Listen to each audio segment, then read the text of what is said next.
وكما قال أهل العلم: وكل خير في اتباع من سلف وكل شر في ابتداع من خلف. كثيرا طيبا مباركا فيه، واشهد ان لا اله الا الله وحده لا شريك له، واشهد ان محمدا عبده ورسوله صلى الله عليه وعلى اله وصحبه اجمعين. اما بعد.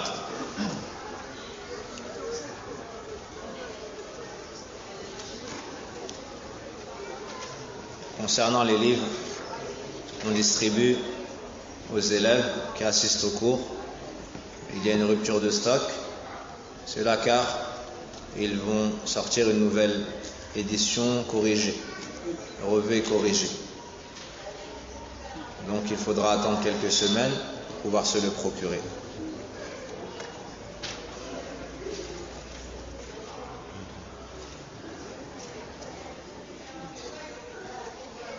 On demande aux femmes de ne pas élever leur voix. Barakallahu fikum. قال العلامة ابن عبد الوهاب رحمه الله تعالى: باب قول الله تعالى: فأمنوا مكر الله فلا يأمن مكر الله إلا القوم الخاسرون.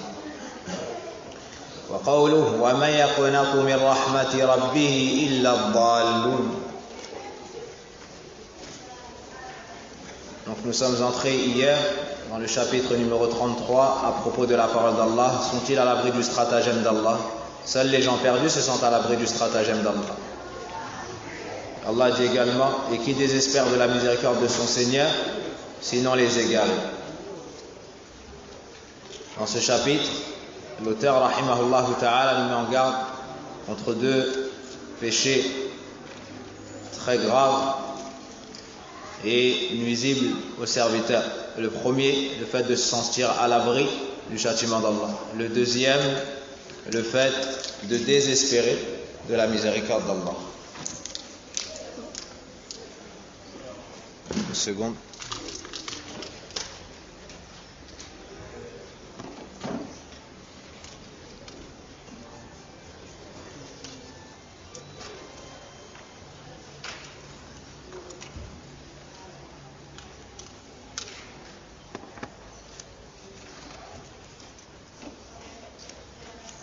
C'est bon? Celui-là, il faut m'aider. Donc je disais que l'auteur met en garde contre deux péchés. Le premier, le fait de se sentir à l'abri du châtiment d'Allah, et le deuxième, le fait de désespérer de sa miséricorde. Nous avons cité les deux premiers versets, et je vais les expliquer, ce sont les dires des savants, rahimahullah wa hafizah.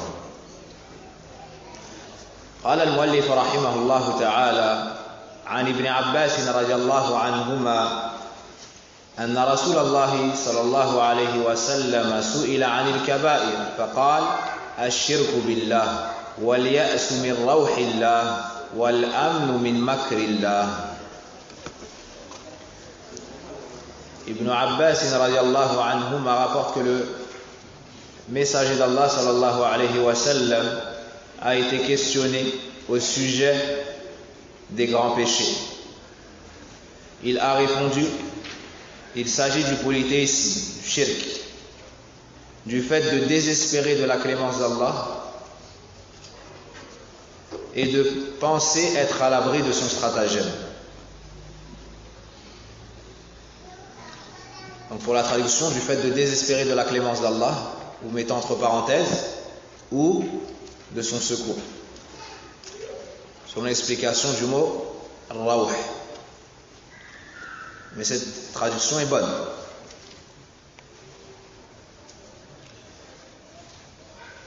هذا الحديث أخرجه البزار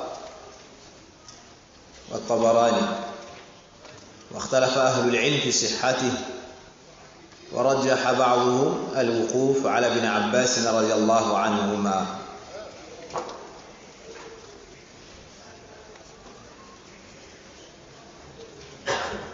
وحسنه وصححه الشيخ سليمان صاحب التيسير وابن كثير قال في سنده نظر. Donc les savants ont divergé quant à l'authenticité de ce hadith. Ibn Kathir, rahimahullah ta'ala, on dit que la chaîne de transmission est discutable. D'autres ont dit qu'il était bon. Et certains savants disent ce qui est le plus plausible, que c'est un hadith, ou bien c'est la parole d'Ibn Abbas. C'est la parole d'Ibn Abbas. إذن سئل النبي صلى الله عليه وسلم عن الكبائر. كبائر جمع كبيرة. وعرفه بعض أهل العلم كابن تيمية رحمه الله تعالى فقال كل ما رتب عليه عقوبة خاصة سواء كانت في الدنيا والآخرة وسواء كانت بفوات محبوب أو حصول مكروه. Donc al-kaba'ir, c'est le pluriel du mot kabira, qui veut dire grand péché. Les grands péchés ont été définis par certains savants, parmi Ibn Taymiyyah rahimahullah ta'ala, qui dit que c'est tout péché duquel découle un châtiment, c'est-à-dire un châtiment a été cité, une punition a été citée pour ce péché tout particulièrement. Car l'ensemble des péchés, la personne qui pêche risque une punition. Mais pour le kaba'ir, il y a un texte précis qui concerne cela. Que cette punition, ce châtiment soit dans ce bas monde ou dans l'au-delà.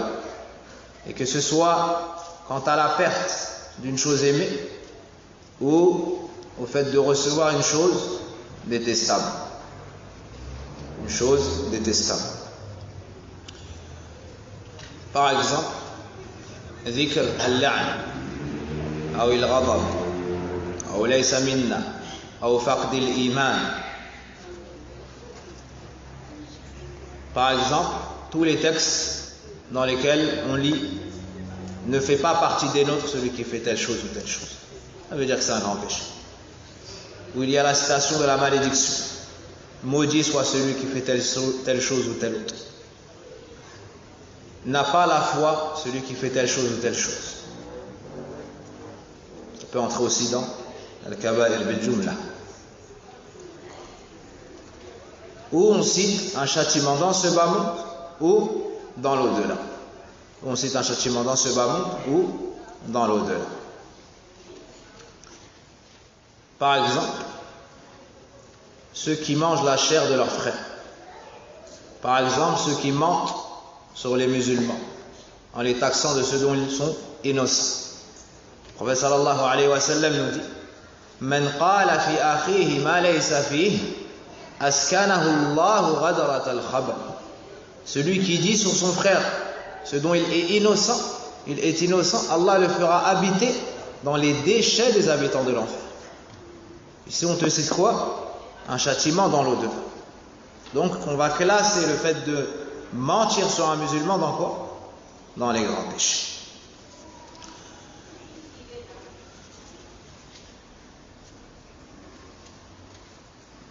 Ici, le questionneur, à quel but?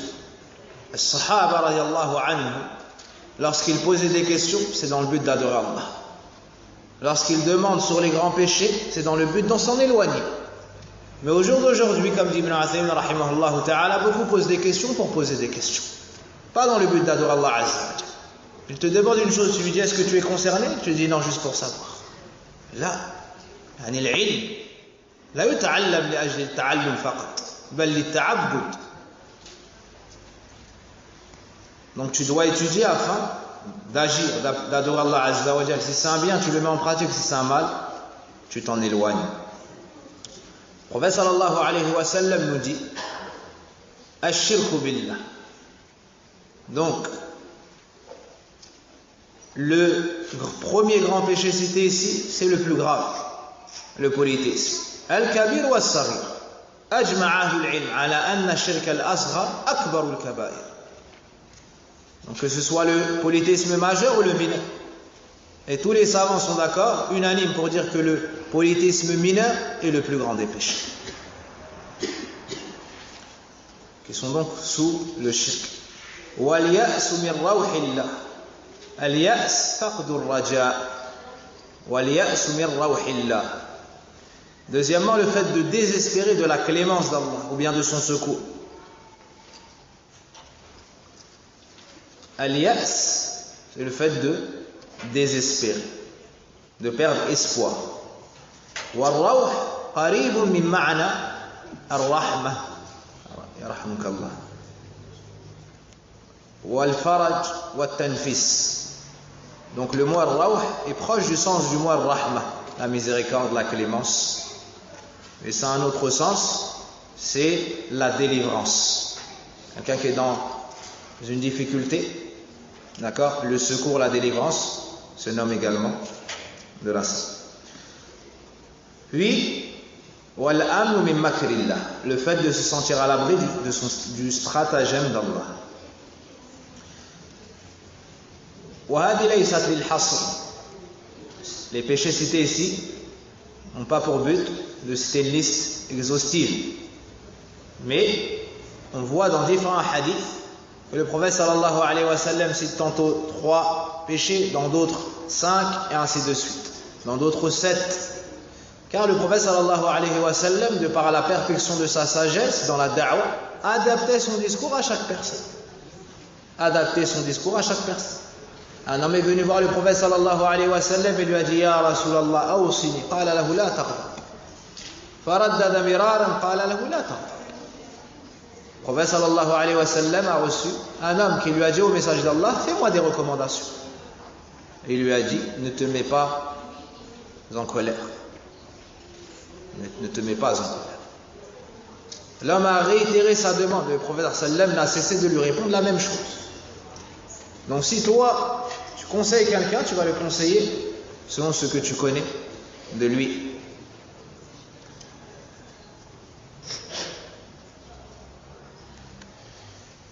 مناسبة الحديث للباب ظاهرة.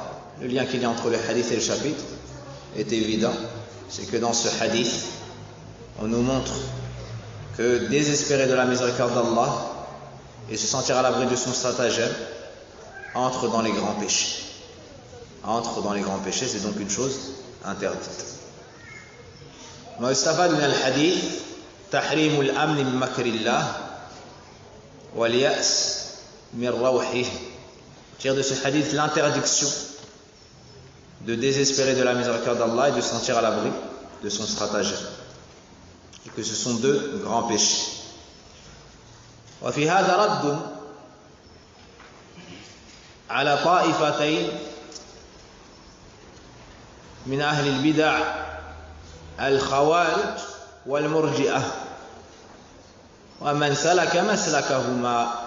Dans ce hadith, il y a une réfutation à 2 sectes, les Khawarij, qui ont exagéré dans la crainte, au point de faire désespérer les gens de la miséricorde d'Allah suite au grand péché.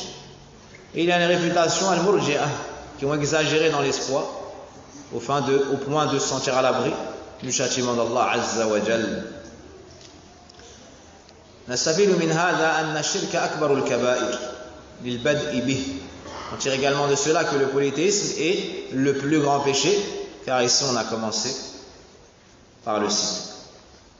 الواجب على العبد أن يجمع بين الخوف والرجاء. L'obligation qui incombe au serviteur est d'unir entre la crainte et l'espoir.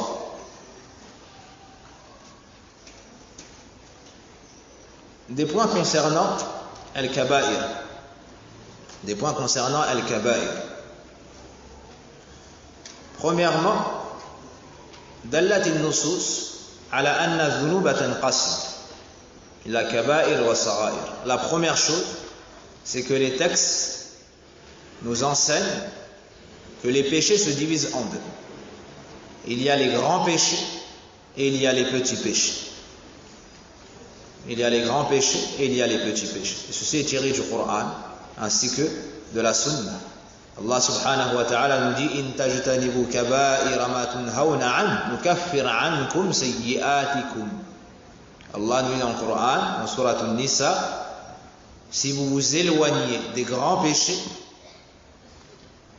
qui vous ont été proscrit, on vous effacera vos péchés. Donc, on nous cite al-kaba'ir et ensuite on nous reparle des péchés. Lorsqu'on nous recite les péchés, de quel péché s'agit-il? Des petits péchés.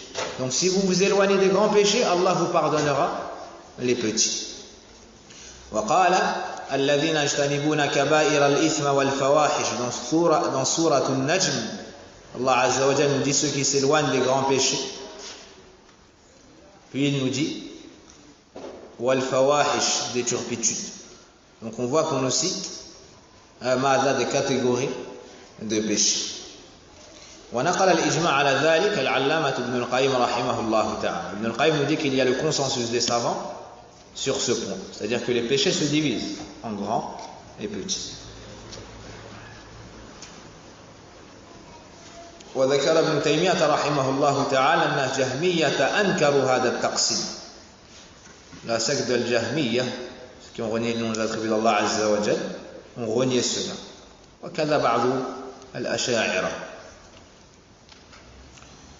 ثم اختلف أهل العلم هل الكبائر معدودة أم محدودة. Les savants ont divergé pour définir les péchés. Est-ce qu'il y a une liste exhaustive, donc on peut les compter en suivant les textes, puis arriver à un chiffre et dire il y a tant de péchés? Ou bien est-ce qu'il y a une définition qui nous permet de reconnaître quels sont les grands péchés? Et la parole prépondérante est la deuxième, c'est qu'il y a une définition et des caractéristiques qui nous permettent de reconnaître les grands péchés.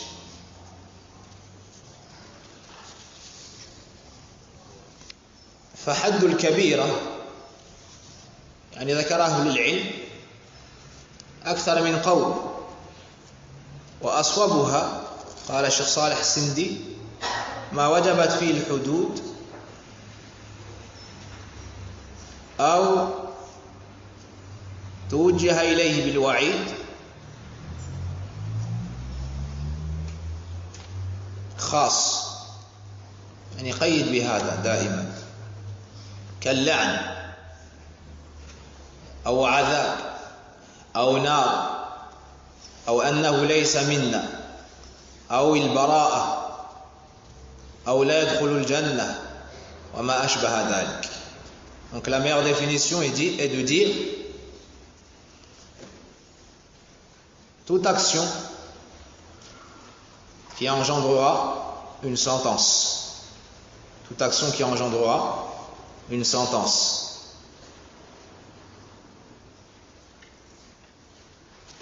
Ou pour laquelle l'acteur a été menacé par une menace particulière à ce péché. Par une menace particulière à ce péché. Comme la malédiction, le châtiment, l'enfer, où la parole n'est pas des nôtres, celui qui, où je me désavoue de celui qui, où n'entrera pas au paradis celui qui, et d'autre part. Ça c'est l'avis le plus fort qui a été choisi par Ibn Taymiyyah, Ibn Qayyim et d'autres. Le dernier point concernant ce mabhath, هل الصغيرة قد تترقى إلى درجة الكبيرة? Est-ce que le petit péché peut atteindre le niveau de grand péché? Est-ce que le petit péché peut atteindre le niveau de grand péché suite à des circonstances particulières? Les savants ont divergé dans cela. Certains ont dit non, quelle que soit la situation, un petit péché reste un grand péché. D'autres ont dit oui, le petit péché, avec des circonstances particulières, peut devenir grave. Avec quelles circonstances, par exemple? Qillatul mubalah. Le fait de n'accorder aucune gravité et aucune importance, ni aucune importance à ce péché. Un savant dit que ça pouvait en faire devenir un grand péché. Ou bien le fait de le faire en public et de le citer sans voir la gravité et sans craindre la punition.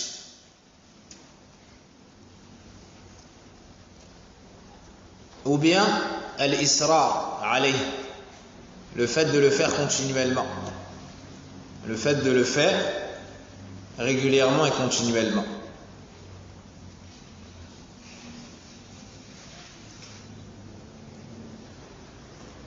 اللالكائي رحمه الله تعالى ذكر أثرا عن ابن عباس وابن مفلح قال هو صحيح.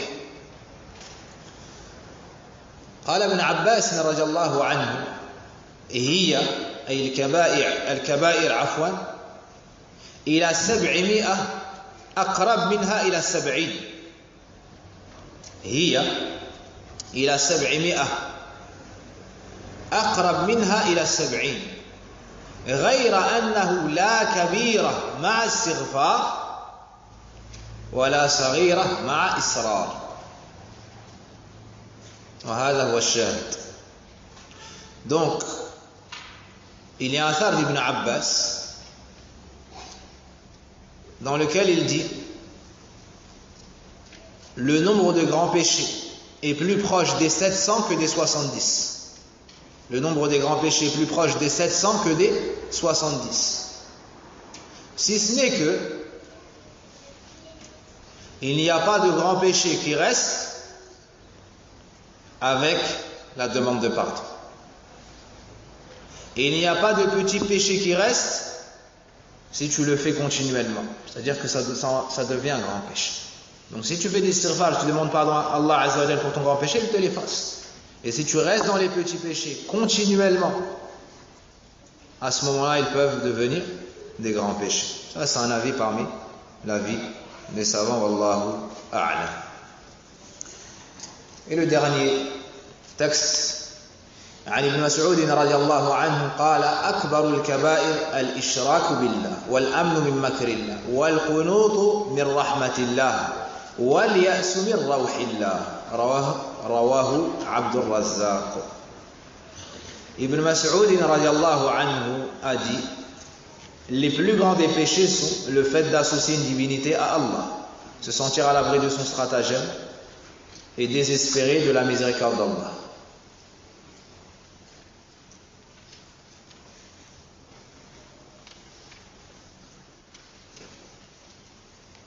Et les plus grands péchés sont le fait d'associer une autre divinité à Allah, de se sentir à l'abri de son stratagème, de désespérer de la miséricorde d'Allah. Et là, votre traduction s'arrête là, n'est-ce pas? Il manque une phrase. C'est justement la sagesse pour laquelle l'auteur a cité ce athar d'Ibn Mas'ud radiallahu anhu. C'est que dans le même texte, il y a al-qunut min rahmatillah wal yas min rawhillah.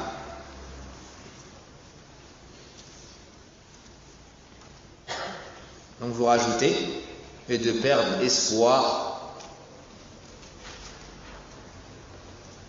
et de perdre espoir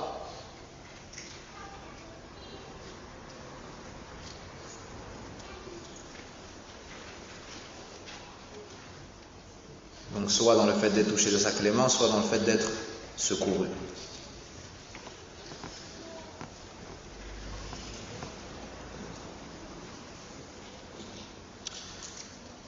هذا الأثر قال ابن كثير رحمه الله تعالى هو صحيح عن ابن مسعود بلا شك. Ibn Kathir nous dit ce texte est authentique, c'est la parole d'Ibn Mas'ud sans aucun doute. Donc, les plus grands péchés, al-ishraku billah,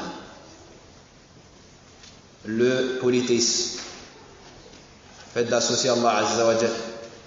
Ceci car c'est un manque de respect envers Allah tabaraka wa ta'ala. Direct. et un délaissement du droit le plus important, ainsi que la perte de la sagesse pour laquelle le serviteur a été créé, et le fait de ne pas concrétiser ce pourquoi l'ensemble des messagers ont été envoyés, et l'ensemble des livres révélés. Donc cette personne a tout perdu. Cette personne a tout perdu. Ensuite, al-amn min makrillah, le fait de se sentir à l'abri de son stratagème.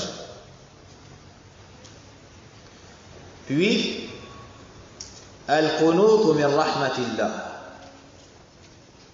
Al-qunut faqdu al-raja واستبعاد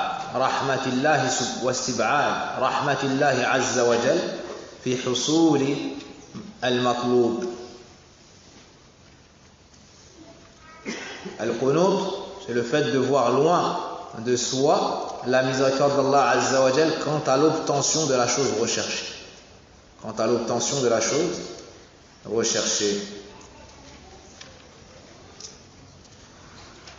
وَالْيَأْسُ مِنْ رَوْحِ اللَّهِ. Ceci nous amène à une question. Quelle est la différence entre le qunut min rahmatillah wal ya'su min rawhillah? Est-ce que ce sont deux synonymes? اختلف أهل العلم. قال ابن الأثير c'est un linguiste. قال القنوط أشد اليأس. القنوط أشد اليأس. إذن ما العلاقة بين القنوط واليأس؟ العموم والخصوص.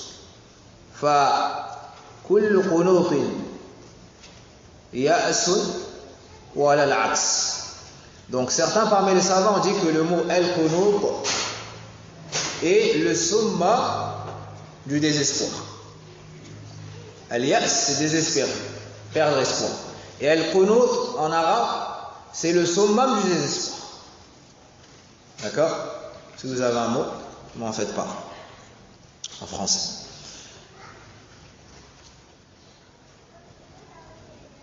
استدرك هذا القول الشيخ سليمان في التيسير.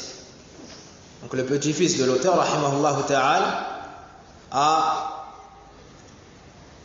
réfuté, si on peut dire, cet avis dans le Taysir en disant que ظاهر القرآن أن اليأس أشد من القنوط لأن اليأس ذكر معه الكفر والقنوط ذكر معه الضلال والضلال أهون من الكفر.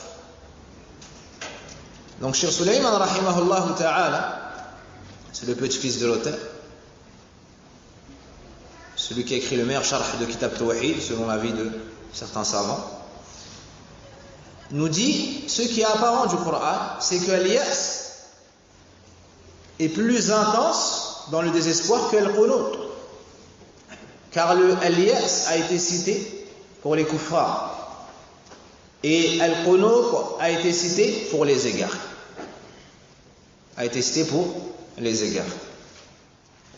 D'autres parmi les savants ont cité comme différence entre les deux. قالوا القنوط أخص من اليأس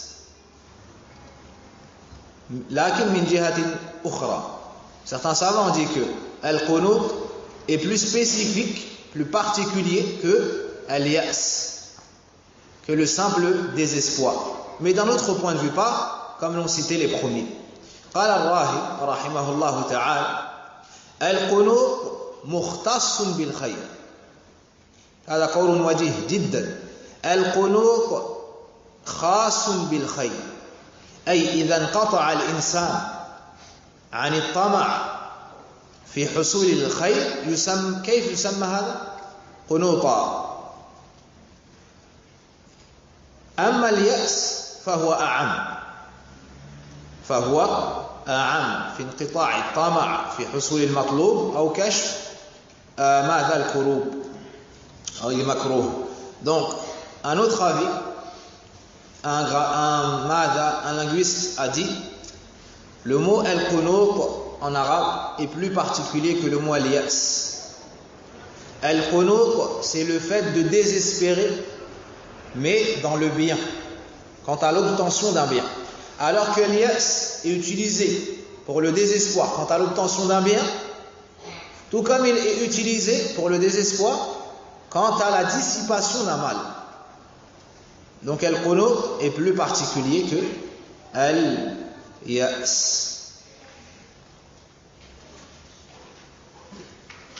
Mais certains ont dit يعني إذا اجتمع افترقا وإذا افترقا اجتمعا. Certains ont dit ces deux mots sont des synonymes lorsqu'ils sont cités séparément dans les textes. Et lorsqu'on les cite ensemble, al-qunut sera le fait de désespérer quant à l'obtention du bien, et al-yas sera le fait de désespérer quant à la dissipation d'un mal. Voici pour ce chapitre. Donc l'auteur rahimahullah ta'ala a cité ce athar d'Ibn Mas'ud radiyallahu anhu, pour nous montrer que parmi les pires péchés, le fait de désespérer de la miséricorde d'Allah et le fait de se sentir à l'abri de son stratagème.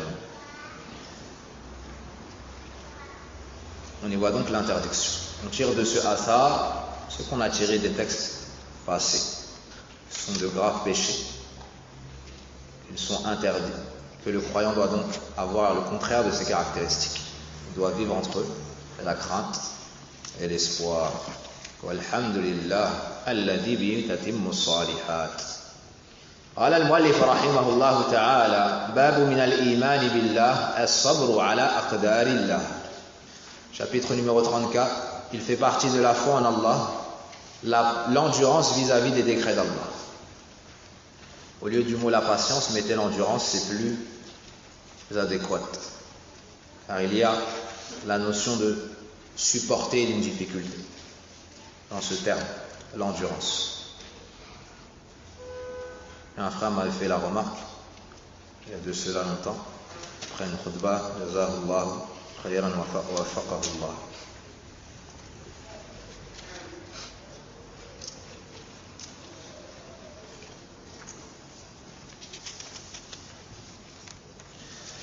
لا يزال المؤلف رحمه الله تعالى في ذكر عبوديات التي بها تتحقق الإيمان والدين والتوحيد ولا يكمل إلا به.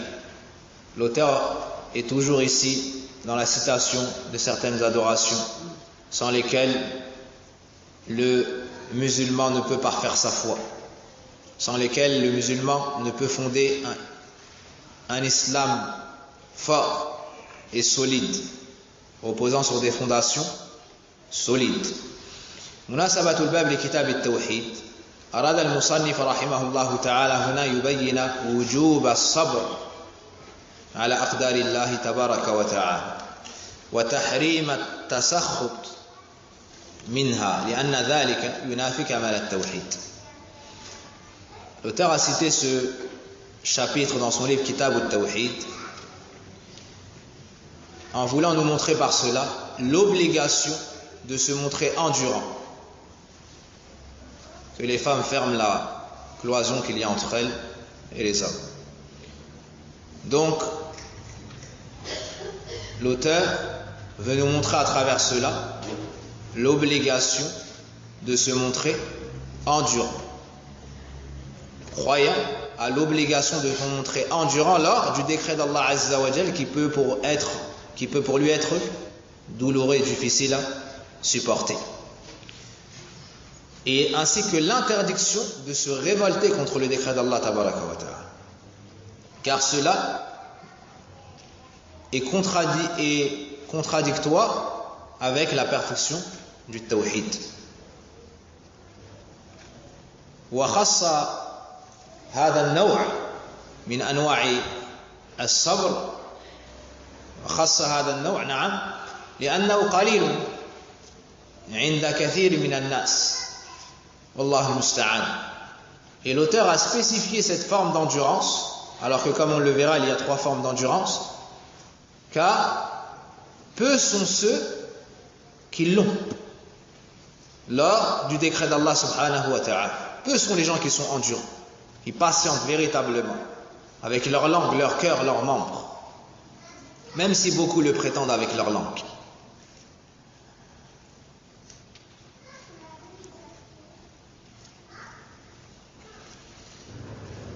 الإيمان هو عند أهل السنة أهل الحق قول باللسان واعتقاد بالجنان وعمل بالأركان يزيد بطاعة الرحمن وينقص بمعصية وطاعة الشيطان. الإيمان, la foi chez أهل السنة, c'est une parole prononcée avec la langue, une croyance qui habite le cœur, des actions faites par les mains, avec les mains. La foi augmente avec l'obéissance au tout miséricordieux et diminue de par sa désobéissance. Donc la foi, c'est une parole et des actions. Parole du cœur, parole de la langue, l'action du cœur, l'action des mains. Donc les actions sont partie intégrante de la foi chez Ahl Sunnah. La foi peut diminuer grandement jusqu'à atteindre le poids d'une petite foi. Et elle peut être immense. Et elle monte et elle descend. Comment est-ce qu'elle monte? Avec l'obéissance d'Allah Azza. Comment est-ce qu'elle descend? Avec la désobéissance.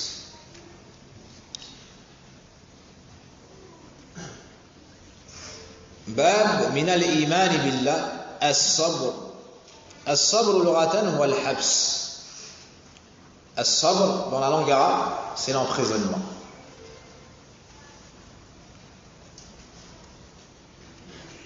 وشرعا ينقسم إلى ثلاثة أقسام. صبر على طاعة الله وصبر عن معصيته وصبر على أقداره المؤلمة. L'endurance se divise en trois. Religieusement parlant, l'endurance se divise en trois. L'endurance dans l'obéissance d'Allah Azza wa Jalla, c'est-à-dire la constance. المداومة والاستمرار والثبات.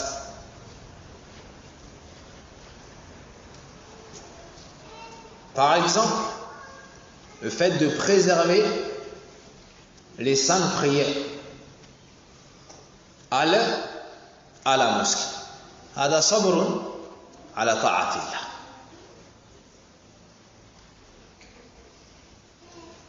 بر الوالدين, la bienfaisance envers les parents, chaque jour, régulièrement, le fait d'être bienfaisant envers eux, de leur vivant, après leur mort. Rahimahumullah.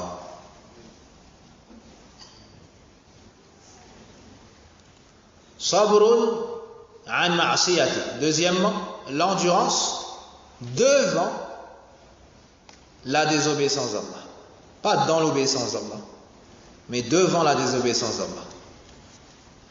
Donc tu dis sabrun ala ta'atillah, tu dis sabrun an ma'siyati.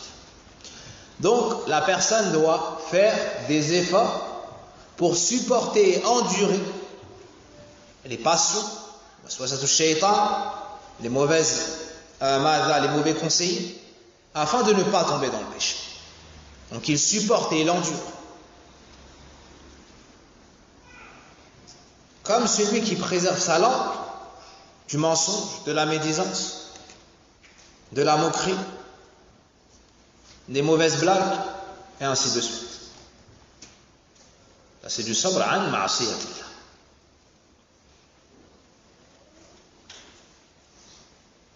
Troisièmement, sabrun ala aqdarillah al-mu'lima.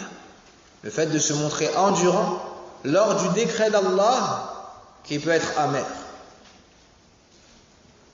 De quel point de vue on peut dire qu'il est amer ou difficile ou ce genre de qualificatif? Du fait qu'il ne nous convient pas à nous dans ce qu'on voudrait. Hein? C'est de ce point de vue-là. Par contre, du point de vue des actions d'Allah Azza wa Jal, c'est l'excellence, c'est la perfection. Tout ce qu'Allah Azza wa Jal fait, c'est avec sagesse, avec science. وَأَفْعَلُهَا كُلُّهَا حَمِيدًا.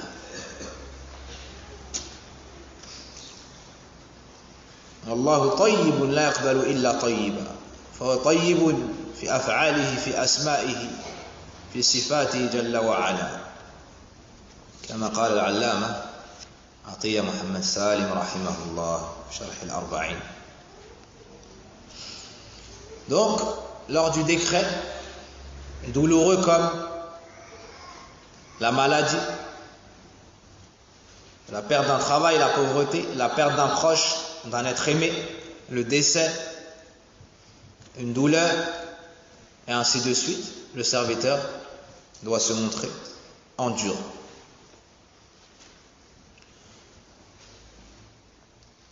Et dans le Coran, il y a des preuves pour chacune de ces formes. قال الله سبحانه وتعالى. Donc avant cela, l'auteur attire notre attention ici sur la troisième forme de sabr. قال سبحانه فاصبر كما صبر أولو العزم من الرسل ولا تستعجل لهم.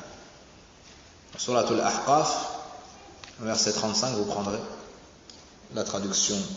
Sois endurant comme l'ont été les messagers doués de fermeté.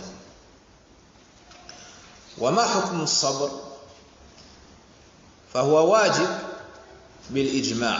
Quel est le jugement de l'endurance? C'est une obligation selon le consensus des savants. وخص المؤلف رحمه الله تعالى هذا النوع من أنواع الصبر الثلاثة لأنه يتعلق بتوحيد الربوبية بأفعال الله سبحانه وتعالى في تدبير خلقه وتقدير عليهم. Donc il a spécifié cette forme d'endurance car elle se rapporte aux actions d'Allah subhanahu wa ta'ala envers ses créatures, sa gérance, son décret et le destin. La religion tout entière revient au sabr. Certains parmi les savants ont dit as-sabr nisfu ad-din wa nisfu al-akhar ash-shukr. C'est pour cela qu'Allah Azza wa Jalla dans plusieurs versets nous dit inna fi dhalika la ayatin li kulli sabbarin shakur. Certains savants ont dit le din tout entier c'est du sabr. Pourquoi? Car dans le din, dans la religion, soit on t'ordonne une action, tu dois la mettre en pratique, soit on t'interdit une chose, tu dois t'en éloigner, soit tu es éprouvé, tu dois être endurant. Donc tout le din revient à quoi? As-sabr. Celui qui n'a pas de sabr ne peut pas avoir de din. C'est pour ça qu'Ali ibn Abi Talib radiyallahu anhu a dit as-sabr min al-jasad ou as-sabr ou manzilatu as-sabr min ad-din ka manzilati ar-ra's min al-jasad. La place de l'endurance dans la religion est semblable à la place de la tête par rapport au corps. Donc si tu perds une main, tu peux vivre. Tu perds une jambe, tu peux vivre. Mais si on t'enlève la tête, tu ne peux pas vivre.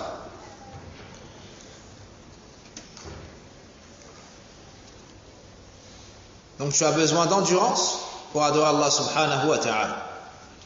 Et de nombreux versets, très nombreux versets, ont détaillé ce sujet dans le Coran. Au point l'imam Ahmad rahimahullah ta'ala a dit ذكر الصبر في القرآن أكثر من 90 في أكثر من 90 موضعا. Imam Ahmad rahimahullah ta'ala nous dit qu'on a parlé de l'endurance dans plus de 90 endroits du Coran.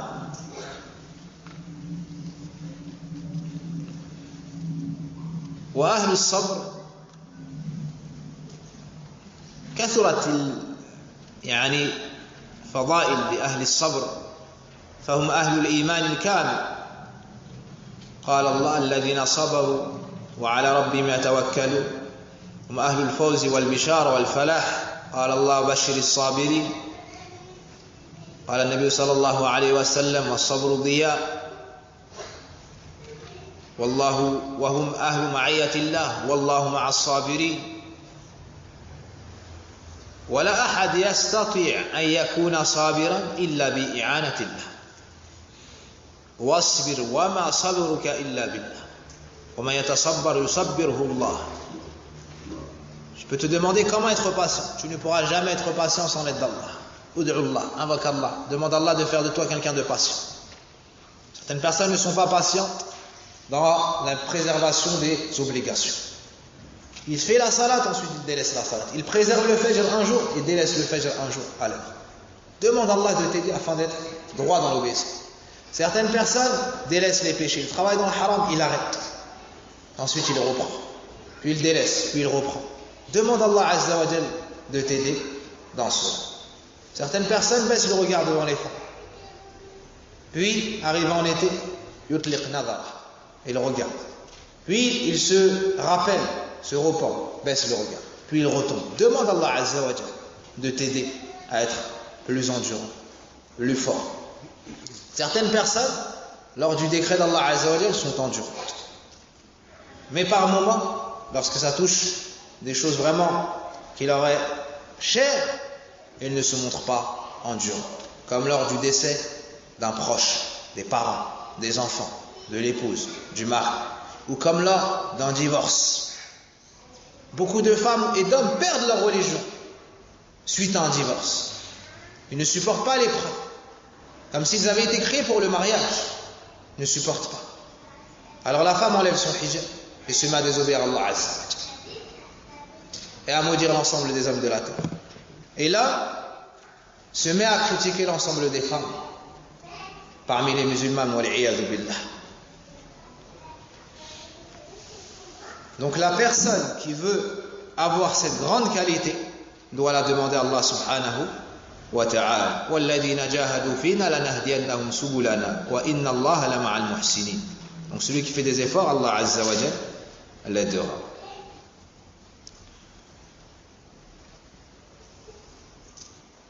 وَالنَّاسُ عِنْدَ مَصَائِبْ أَقْسَامٍ.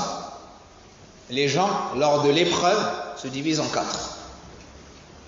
Les gens, lors de l'épreuve, se divisent en quatre.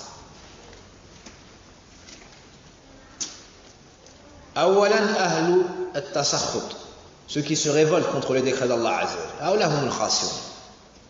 Ces gens-là sont les grands perdants. Lorsqu'ils sont éprouvés par la perte d'un proche, par la perte d'argent, par une maladie, ils se révoltent contre les décrets d'Allah Azza wa Jalla, le Seigneur des mondes, le sage, le miséricordieux.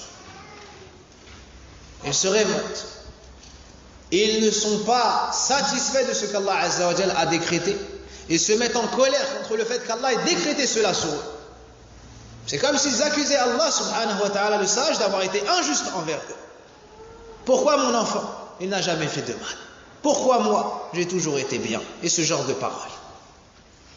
Et ce genre de paroles. وَهَذَا مُحَرَّمٌ. Et cette chose, bien sûr, est interdite. Cette personne se retrouve dans deux problèmes. Premièrement, elle garde son malheur. Et deuxièmement, elle perd son épreuve et reste dans Mada et perd donc les récompenses. Elle a tout perdu. Son épreuve est restée. Elle a perdu son Mada, son malheur est resté. Elle a perdu son épreuve, donc elle n'a pas eu les récompenses.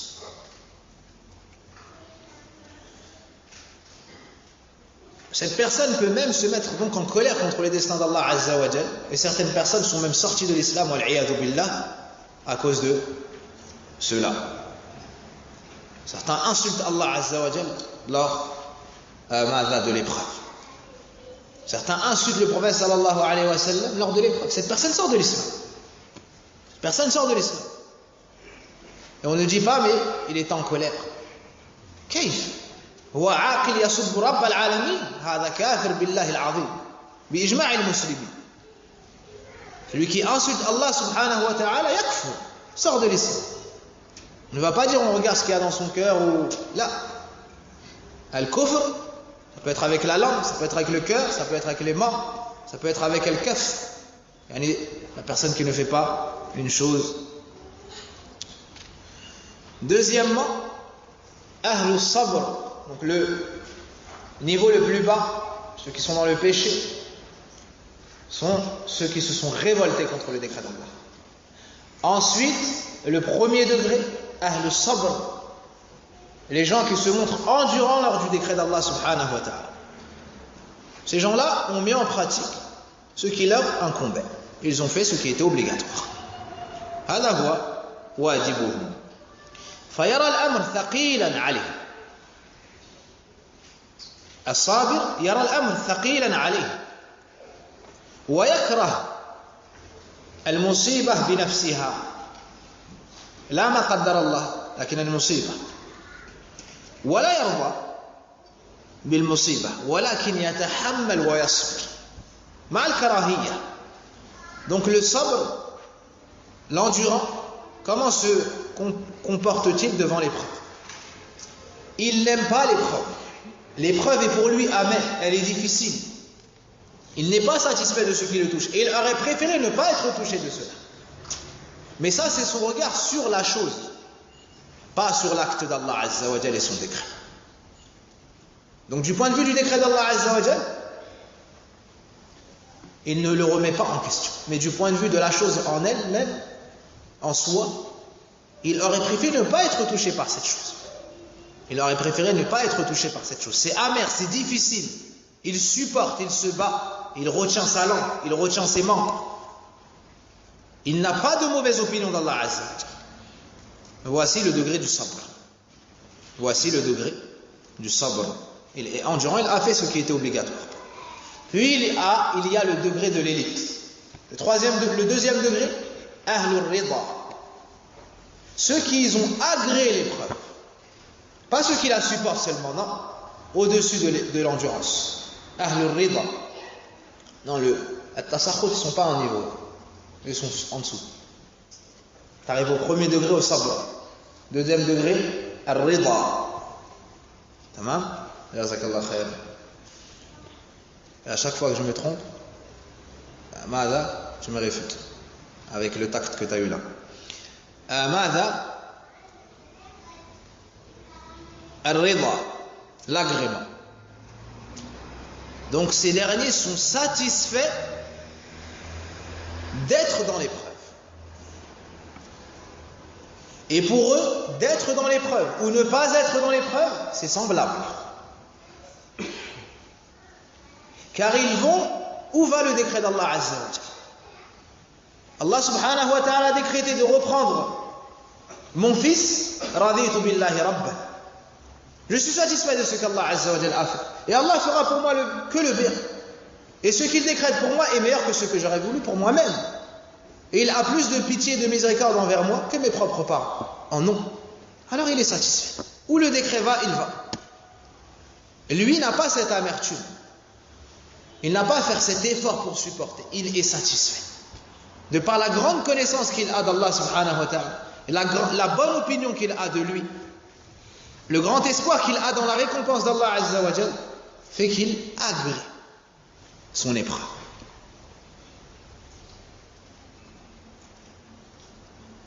Fayusallim taslima, il se soumet complètement devant ce décret et ne trouve pas de gêne à l'accepter.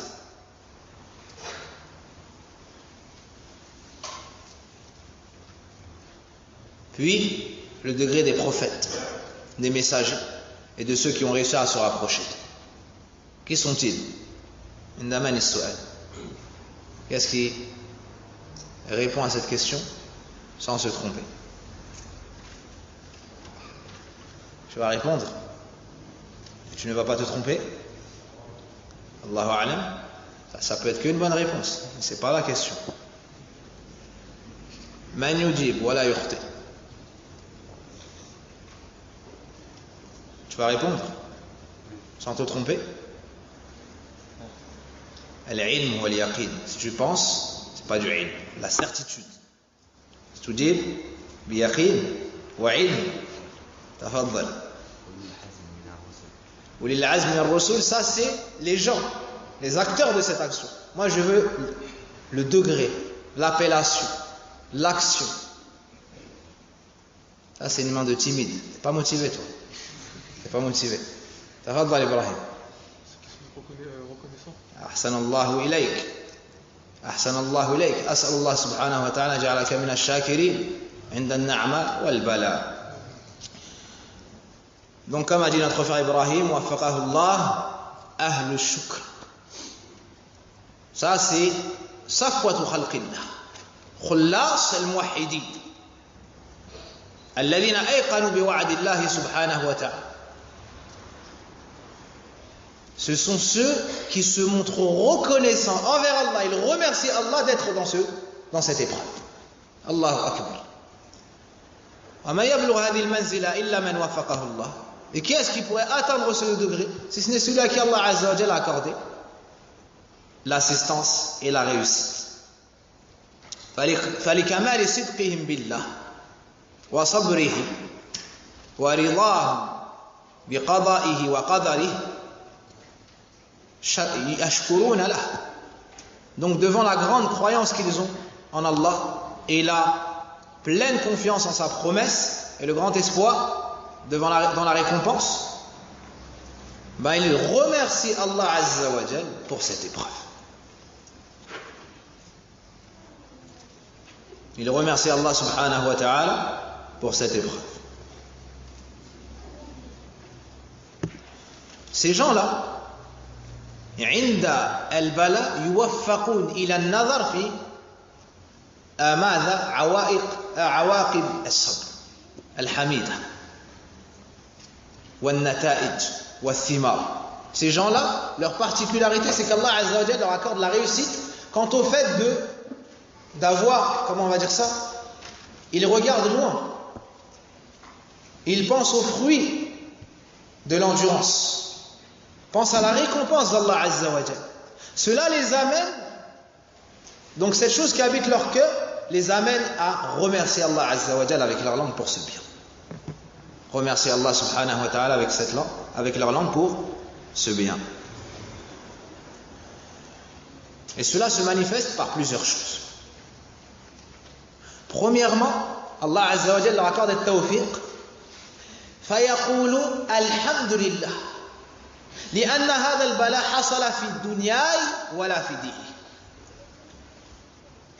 هذا يحتاج إلى التوفيق والتوفيق عزيز. Pour réussir à voir ça ainsi, vraiment il faut une assistance d'Allah Azza wa Jalla. Donc, ces gens-là, cette élite parmi les croyants, au moment de l'épreuve, ils regardent de plusieurs points de vue ce malheur. Ils se disent, Alhamdulillah, cette épreuve, elle a été dans ma dunya, dans les choses de la dunya. Elle n'a pas été dans ma religion, Alhamdulillah. Ça, c'est un point qui leur permet d'atteindre le niveau de shukr.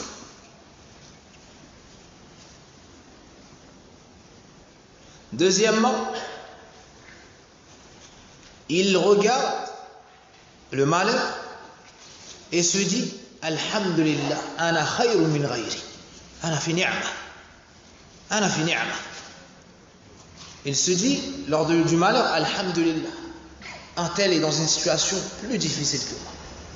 Alhamdulillah, un tel souffre plus que moi. Alhamdulillah, Allah Azza wa Jalla m'a repris un enfant, il m'en a laissé deux. Alhamdulillah, Allah m'a repris un membre, il m'en a laissé trois. Alhamdulillah, Allah Azza wa Jalla a décrété que je sois malade un mois et il m'a mis en bonne santé pendant 10. Alhamdulillah, Allah Azza wa Jalla a repris ma mère et il m'a laissé ma tante, mon père, mes frères, mes sœurs. La personne, elle regarde, elle dit un tel, il y a eu un incendie chez lui, il a perdu des enfants, épouses et parents. Il regarde de ce point de vue. Il voit que autre que lui a un malheur plus grand. Donc lui, il est dans une ni'ma, il est dans un bienfait. Fayas'ad. Alors il est heureux dans son malheur. Troisième point, il médite sur le malheur et voit que les bienfaits d'Allah Azza wa Jalla sont plus nombreux sur lui que les décrets amers. Il se dit par exemple, j'ai perdu 50 €, mais j'ai 1000 €. Mafhoum? Tous ces points aident la personne à atteindre le degré du shukr. Un dernier point, il se rappelle que par le malheur et les épreuves, Allah Azza wa Jalla lui pardonne des péchés. Il se rappelle que par le malheur et les épreuves, Allah Azza wa Jalla lui pardonne des péchés. Comme le prophète sallam nous dit, il n'y a pas un mal qui touche le croyant, ni une tristesse, ni une peine, ni même une épine qui le touche, sans que par cela Allah Azza wa Jalla lui pardonne de ses péchés. Un autre point dans cette introduction sur le sabr,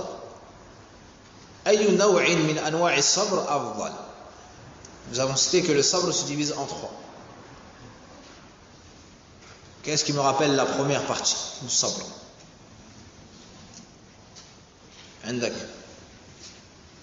La première partie du sabr. Regarde pas derrière toi. Oui, toi, qui d'autre? Naam. Et ne me repose pas mes propres questions pour gagner du temps. Naam. On faisait ça à l'école. La patience face aux interdits d'Allah. Là, c'est un exemple.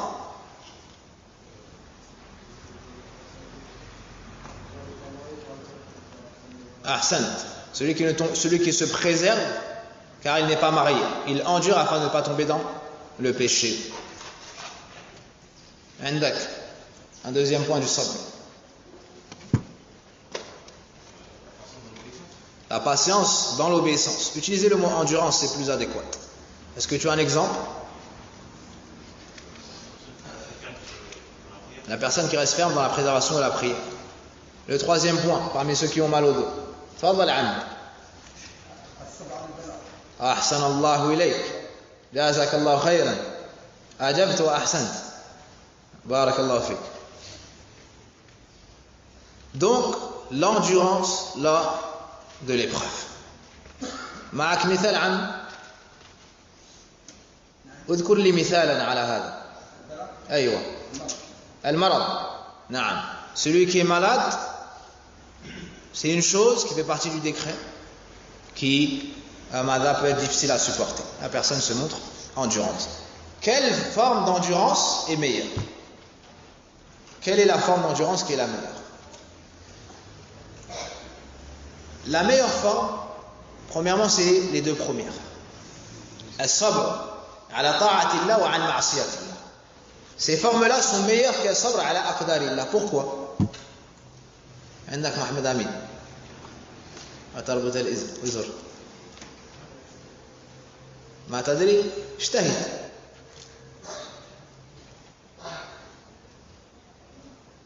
J'ai vu ta grande main.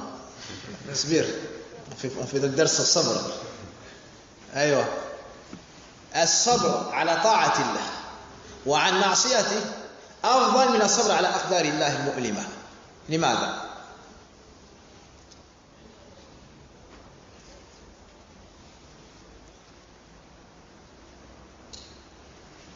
تستعين بسفيان؟ يجوز الاستعانة بالمخلوق؟ نعم. cherche l'aide auprès de Sufyan. كان يقدر وهو حي وهو حاضر. جزاك الله خيرا. Le décret d'Allah il se divise en deux. Le décret religieux et le décret universel. Là, c'est pas ça la réponse. Ce que tu as dit c'est vrai, mais c'est pas la réponse. Subhanallah. Je crois que tu allais donner la bonne réponse. Tu n'as pas fini, mais je sais que t'es pas parti du... T'es pas motivé. Non. Les épreuves, c'est ponctuel. Alors que l'obéissance et le fait de s'éloigner de la désobéissance demandent un effort constant, continuel. Jazakallahu khairan. La deuxième sagesse, la deuxième cause, Jazakallahu khairan, tu as donné la moitié de la réponse. Fadal Adam.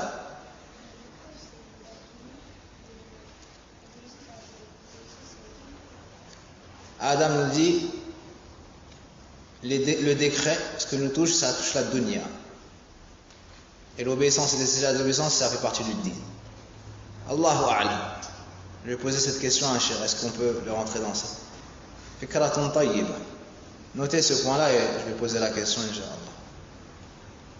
Naam. La patience dans le défi d'Allah, y compris la patience dans l'obéissance à Allah et la patience dans le fait de se mettre. Pas la réponse. Je vous donne la réponse. Parce qu'on a dépassé l'heure et quand on dépasse l'heure, il y en a qui ne sont plus endurants. Naam. Donc, je vous donne la réponse, vous êtes motivé, patient, endurant. Toi, tu as mal au dos. Oui? Non. Je ne peux pas te poser la question parce que j'aurais mal au cou. Parce que si je tourne ma tête est derrière moi. C'est pour ça que Jibril alayhi salam dans le hadith, il est venu en face du prophète alayhi salam. Il a mis ses genoux en face de ses genoux. Il s'est collé. Pourquoi est-ce qu'il a fait cela? Tu reviens en charge de l'Arba'in Nawawiyya, hadith Jibril le deuxième. Et Inch'Allah, tu nous fais le résumé jeudi prochain. T'as retenu? Ou tu notes? Pour la semaine prochaine, tu prends le cours de Arba'in Nawawiyya, le deuxième hadith. Tu n'étais pas encore là. Tu le prends et tu cherches pourquoi Jibril alayhi salam, dans le hadith d'Omar ibn Khattab, il s'est mis en face du prophète alayhi salam. C'est retenu? Tamam. Si j'oublie, vous me le rappelez. D'accord? Donc, subhanallah, vous ne donnez pas la réponse. عمي خلي الشباب قليلا. أنت تريد تذهب بجميع الأجور؟ الله يرضى عنك. خلاص علمنا. طيب أنت ما عرفت السؤال عمي تريد تجيب. لا السؤال هذا له فقط لأنه يعني عامل المشاكل. طيب جزاك الله خيرا. Donc la réponse, c'est que le destin d'Allah subhanahu wa ta'ala, le décret, c'est pas de ton ressort. Sahih? C'est pas de ton ressort. Donc si tu patientes, de toute façon tu n'as pas le choix. Sahih? Alors que obéir à Allah azza wa jalla et délaisser la désobéissance, ça demande un effort de qui? Du serviteur. Mafhoum? Ça c'est le point le plus fort qui marque que cette endurance est meilleure que la troisième forme d'endurance. Maintenant, quelle est la meilleure des deux? Quelle est la meilleure des deux? Est-ce que c'est la constance dans l'obéissance d'Allah azza wa jalla ou dans le délaissement de la désobéissance, du péché? La réponse, as-sabr ala ta'atillah. C'est la constance dans l'obéissance d'Allah azza wa jalla. Car ça repart de la même idée.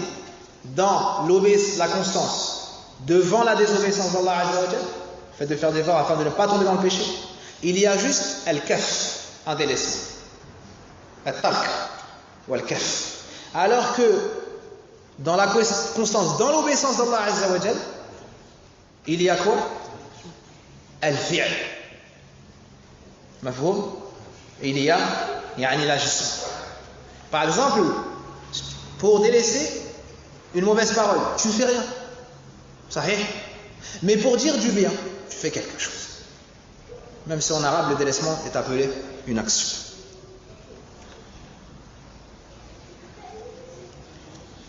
Ça, c'est l'avis de certains savants. D'autres ont dit un tafsir, et c'est l'avis le plus fort, c'est le tafsir d'Ibn Qayyim rahimahullah ta'ala fi ماذا؟ طريق الهجرتين. قال رحمه الله تعالى: وبحسب ما يقع ويحصل به الصبر. Donc ça dépend en fait de l'action que tu fais dans la réalisation d'un bien ou le délaissement d'un mal, ou de l'épreuve que tu auras supportée. Celui qui supporte et ne tombe pas dans le vol, le meurtre, est meilleur que celui qui aura patienté dans le fait de jeûner 3 jours par mois. Pourtant ça c'est sabr ala ta'atillah. Mais là, le délaissement est plus grand et plus immense que l'action faite. C'est compris? Donc celui qui supporte et ne tombe pas dans des péchés graves est meilleur que celui qui endure dans la réalisation de hasanat, de bonnes actions, mais qui sont surrogatoires. Et celui qui préserve les 5 prières est meilleur que celui qui aura délaissé par exemple une blague qui était interdite. C'est compris? Donc c'est selon ce que tu supportes. Et celui qui patiente lors du décès d'enfants ou de parents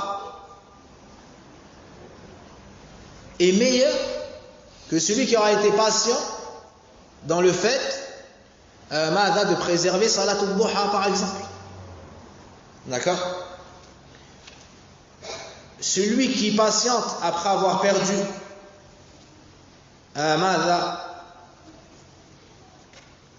une grosse somme d'argent, 100 000 euros par exemple, est meilleur que celui qui patiente dans le fait d'avoir dit une bonne parole. Donc en gros, selon ce que tu supportes et selon ce que tu fais, on compare avec l'autre côté. Le dernier exemple, c'est pas le meilleur. Le dernier exemple n'est pas le meilleur, vous retenez plutôt les autres. Par exemple, le sabre de Youssouf avec Imratul Aziz. On avait cité combien de circonstances aggravantes dans son épreuve? Plutôt, on aurait pu dire atténuantes, qui allégerait la gravité du passage à l'acte. Qu'est-ce qui avait assisté à ce cours? Dans quel cours déjà on avait cité ça? Dans 2 cours. Dans Qisasul Anbiya et dans Risat ibn al-Qayyim, si je ne me trompe pas. Donc il y a beaucoup de circonstances. D'accord? Qu'est-ce qui va nous rappeler cela pour la semaine prochaine? Toi, tu n'es plus contre eux. Qu'est-ce qui va nous rappeler cela? Où chercher? Personne? Vous n'êtes pas motivé. Naam. Youssouf alayhi salam a enduré et a délaissé un haram dans une épreuve immense. C'est meilleur que celui qui va faire une aumône. C'est meilleur que celui qui va faire une aumône et être endurant dans cela.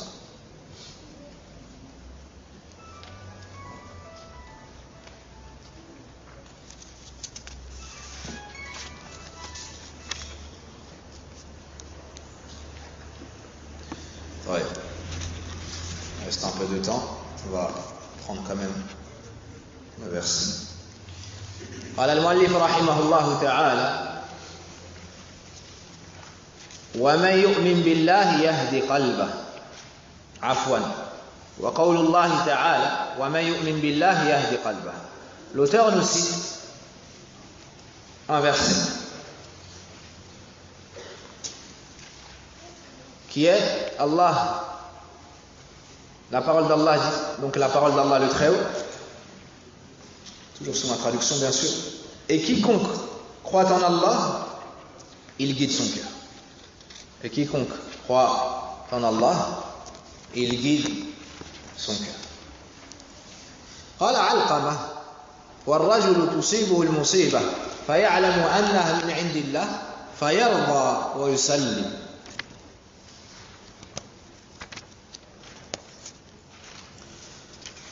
Et quiconque croit en Allah, Allah guide son cœur. Alqama a dit, il s'agit de l'homme qui est touché par un malheur et qui sait que cela vient d'Allah, il accepte alors et se soumet.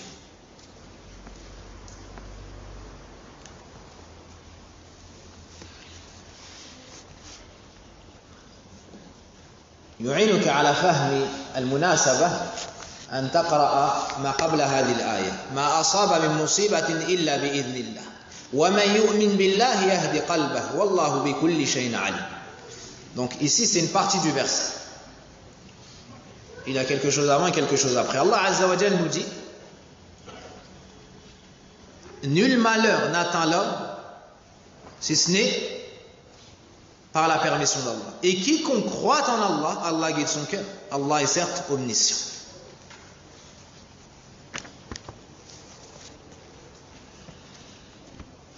ما أصاب من مصيبة المصيبة هي الأمر المؤلم الأمر المؤلم حسيا كان أم معنويا ما أصاب من مصيبة. Il n'y a pas un malheur qui touche une personne. Le malheur c'est ce qui fait mal à la personne, que ce soit une chose concrète ou abstraite.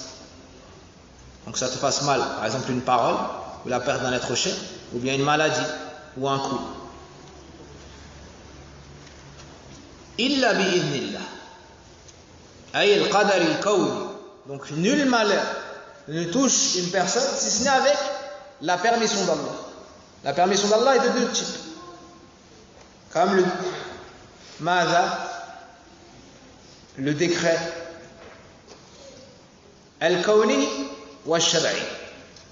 Donc la permission d'Allah Azza wa Jal est soit universelle, ça rejoint le sens du destin, tout ce qui est décrété, tout ce qui arrive. Et la parole d'Allah Azza wa Jal, ou bien la permission d'Allah Azza wa Jal, pardon, religieuse. D'accord, tout ce qu'Allah aime et agrée, ce qu'il a légiféré.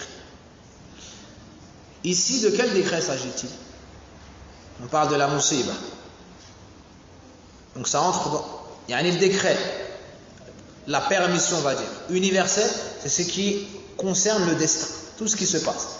Ça peut être aimé auprès d'Allah, ça peut ne pas être aimé auprès d'Allah. Mais ça se passe forcément. C'est ça, c'est ça qu'il faut retenir pour pouvoir faire la distinction. Al-idhn al-shar'i, c'est ce qui est légiféré, ça peut se passer ou ne pas se passer par le serviteur. Mais Allah l'aime.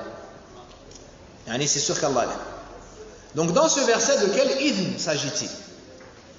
Al-kawn, universel. Parce qu'on parle de quoi? De musiba. On parle de quoi? De musiba.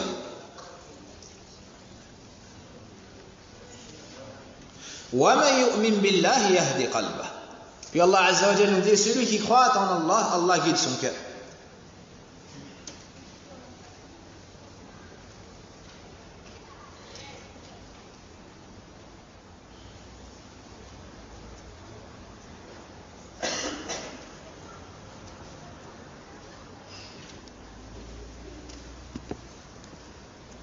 Donc,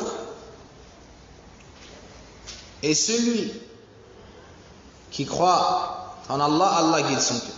Al-Qama nous dit, c'est l'homme qui est touché par un malheur et qui sait que cela vient d'Allah. Il accepte et se soumet. Donc celui qui croit en Allah, c'est-à-dire au décret d'Allah, et qui a la certitude que ce qu'Allah veut se réalise, et ce qu'il ne veut pas ne se réalise pas. Alors il accepte et se soumet. Alors Allah guide son cœur, c'est-à-dire qu'il lui accorde la tranquillité du cœur et l'apaisement. فيرزق الصبر وطمأنينة. علقمة أحد كبار التابعين Abdullah ibn Qais ibn Abdillah. Il est né du temps du prophète sallallahu alayhi wa sallam et est décédé après en 62 l'Égypte.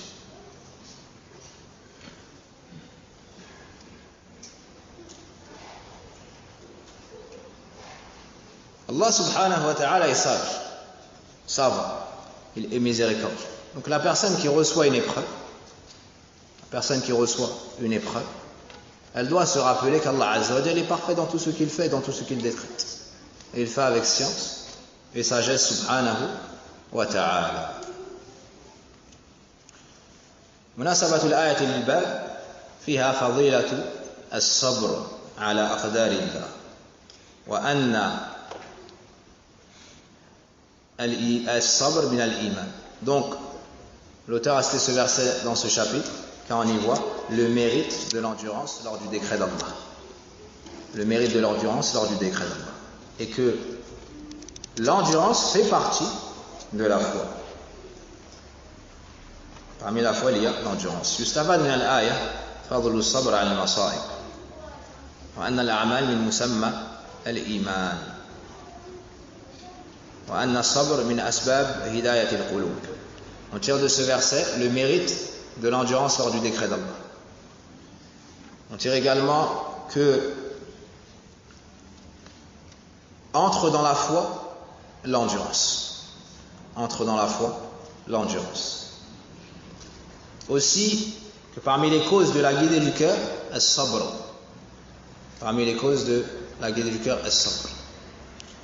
On tire également que les actions font partie de la foi.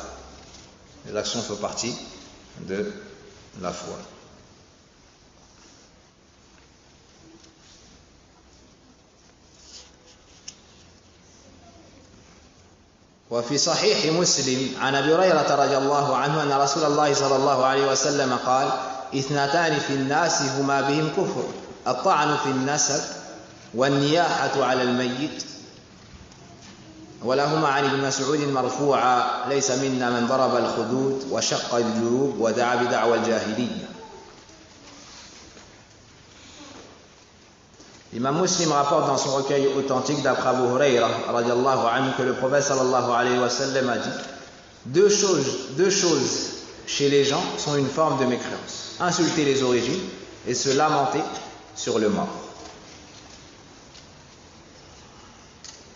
أي خصلتان يعني اثنتين الخصلتان من شعب الكفر قائمة في الناس أي بالناس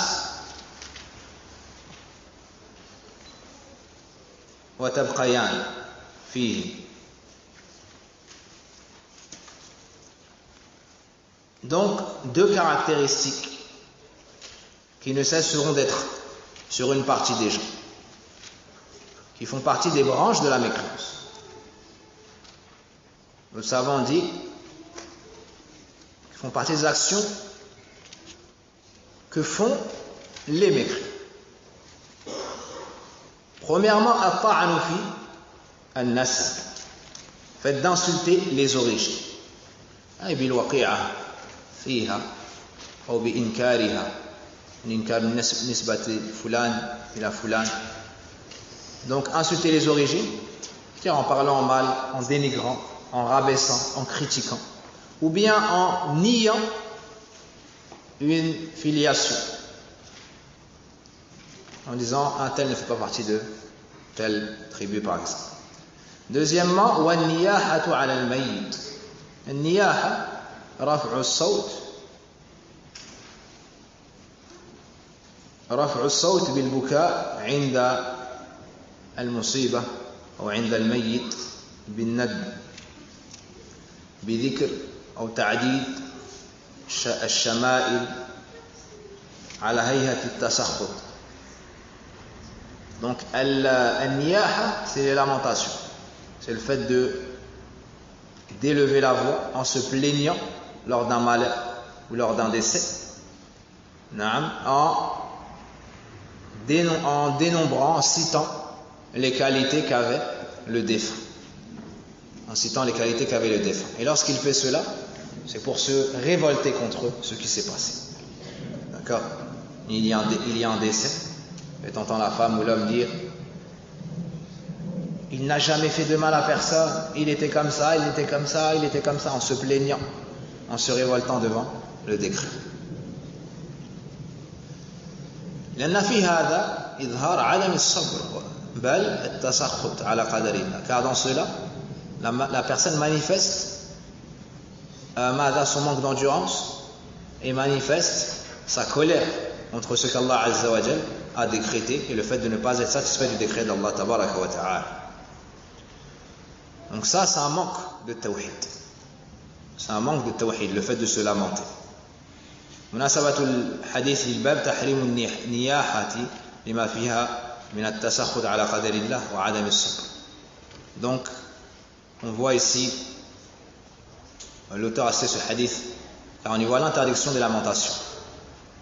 Car dans cela, il y a une révolte contre le décret d'Allah Azza wa Jal. À l'inverse, ce qui incombe aux musulmans est de se montrer endurant. On tire de ce hadith l'interdiction de se lamenter et que ça entre dans les grands péchés. L'obligation de se montrer endurant.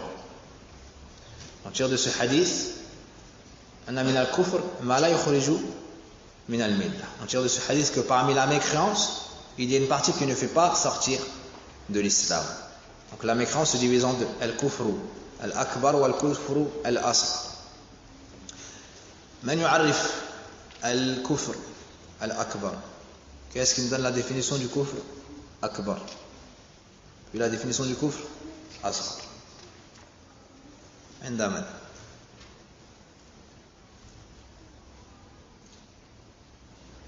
تفضل. Tout ce qui est cité dans les textes et qui fait sortir la personne de l'islam. نعم. كل كفر أطلقه الشارع وكان متضمنا لخروج الإنسان عن دينه.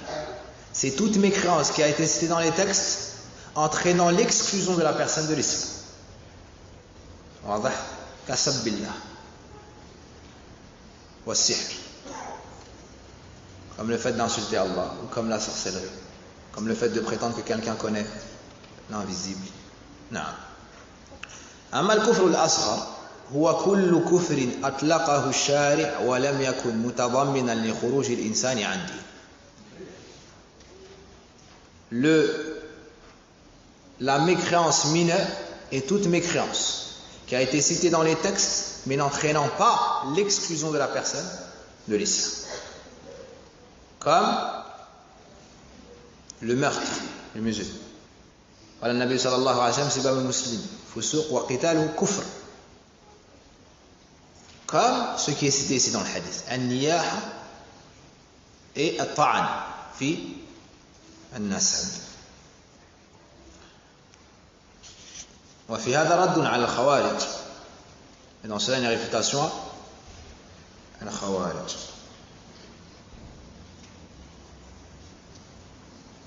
Tahrim at-ta'n fi al-ansab, l'interdiction de critiquer les origines. Une remarque sur ce point dans Tahrim al-niyah, l'interdiction des lamentations. هذا لا يعني تحريم البكاء. Il ne faut pas comprendre qu'on n'a pas le droit de pleurer lors d'un décès. D'accord? Les lamentations, c'est plus que les pleurs. C'est parler et élever la voix en manifestant son mécontentement devant le décret d'Allah, en se révoltant pour cela. C'est ça les lamentations. Par contre, de pleurer, en rien, cela n'entre dans les lamentations. وسيد ولد آدم النبي صلى الله عليه وسلم بكى لفقد ولد إبراهيم فقال إن القلب يحزن والعين تدمع ولا نقول إلا ما يرضى ربنا أو يرضي ربنا وإن بفراقك لمحزونون يا إبراهيم. Le prophète صلى الله عليه وسلم a pleuré lors du décès de son fils Ibrahim alors qu'il agonisait dans ses bras en disant, certes le cœur s'attriste, les larmes coulent, mais malgré ça nous ne disons que ce qui plaît et satisfait notre Seigneur. Et nous sommes certes tristes de nous séparer de toi, Ibrahim. Dans notre hadith, on a amené un enfant qui décédait au prophète sallallahu alayhi wa sallam, ou bien en arrivant il a vu cette scène et ses larmes ont coulé. Alors Saad lui a dit, Hatta anta ya Rasulullah, même toi au message d'Allah tu pleures. Et il lui a dit, هذه رحمة جعلها الله سبحانه وتعالى في قلوب المؤمنين. Le prophète sallam lui a dit, oui, c'est une miséricorde qu'Allah a mis dans le cœur des croyants. À partir de là, certains savants ont dit c'est permis de pleurer, d'autres ont dit Hassan, c'est une bonne chose, c'est une bonne marque même de pleurer. Pourquoi? Car ça marque la rahma qu'a le croyant dans son cœur, comme l'a dit Ibn Taymiyyah rahimahullah ta'ala.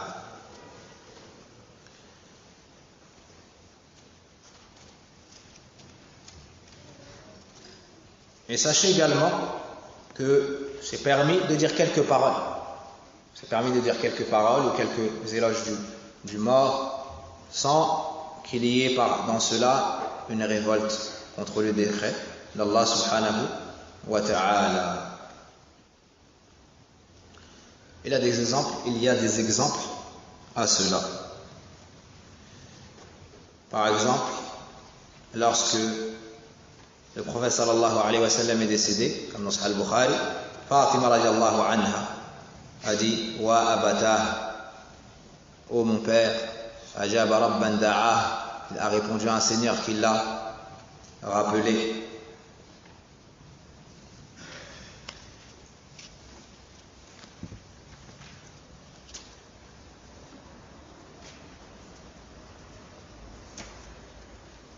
وآتاه من جنة الفردوس مأواه.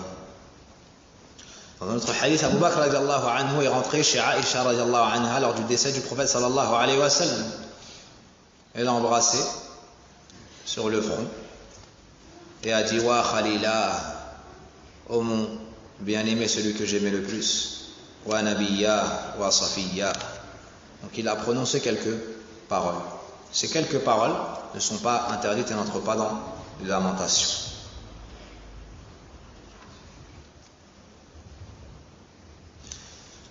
Il faut bien comprendre que ça n'est pas toute mécréance citée dans les textes. Et ici on remarque un point, c'est que kufr a été cité madha nakira, sans alif lam. Quand il y a le mot kufr sans alif lam, c'est le kufr asghar. Mais en général, certains ont même dit tout le temps, Allahu a'lam, quand c'est mu'arraf bi al, c'est kufr akbar. Donc huma bihi kufr. D'accord, qital al-muslim kufr. On ne dit pas al kufr. Donc ça c'est le shirk, et le kufr c'est le kufr na'am asghar. Donc ça n'est pas toute personne qui fait un acte de mécréance qui forcément la mécréance est montée sur lui. D'accord? Et le contraire aussi, ça n'est pas toute personne qui fait un acte de foi qui devient musulman, tant qu'il n'a pas la base sur laquelle doit reposer l'islam. Je vous donne un exemple. As-sadaqa, c'est un acte de foi ou pas? Birrul walidayn. D'accord? Si un kafir vient et fait une sadaqa, on dit que c'est devenu un croyant? S'il fait birrul walidayn, on dit que c'est devenu un croyant? Non. Taïb. Critiquer les origines des gens, c'est un acte de kufr. Celui qui critique quelqu'un par ses origines et il est musulman, est-ce que ça veut dire qu'il est devenu kafir? Non. Mais cette action-là, d'accord, entre dans shu'ab al-kufr, dans des branches du kufr. وصل اللهم وبارك على نبينا محمد وعلى اله وصحبه اجمعين سبحانك اللهم وبحمدك اشهد ان لا اله الا انت استغفرك واتوب اليك.